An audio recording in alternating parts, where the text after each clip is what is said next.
one of the genuinely most painful parts of OCD is how it can drastically change the way that you view yourself and who you are as a person.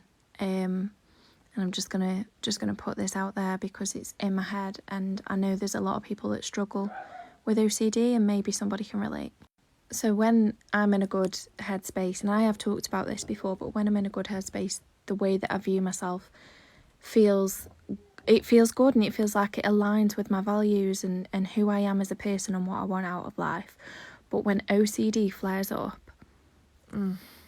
it's like you start to doubt every part of who you are, every positive part of who you are, and any negative thing that could have been niggling you a little bit, just a little bit in the back of your brain, it's like it brings in all of that and zooms in. And I know this because I've learnt so much about OCD over the years, and it is called the doubting disorder for a reason.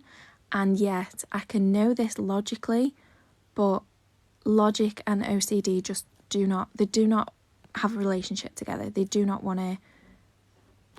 Basically what I'm trying to say is that OCD doesn't want to know about logic and reason. It just doesn't. And I know this, and yet when you're in it, it's so hard to come out of it sometimes. However, that doesn't mean that you can't come out of it or that you won't. At some point you are going to come out of it, and you're going to have a much clearer perspective on what was going on at the time. And you might have a flare up because of stressful circumstances. It's usually the case. You might not even recognise what the stressful circumstance was until later. The clarity, often I've noticed, the clarity comes later.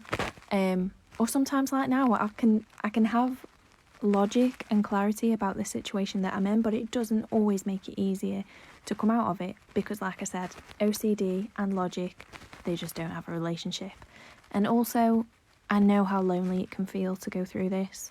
You feel like you're the only one having this kind of internal battle, but there are so many people in the world that are having battles that you don't know and can't see. So yeah, I just want you to know that you're not alone.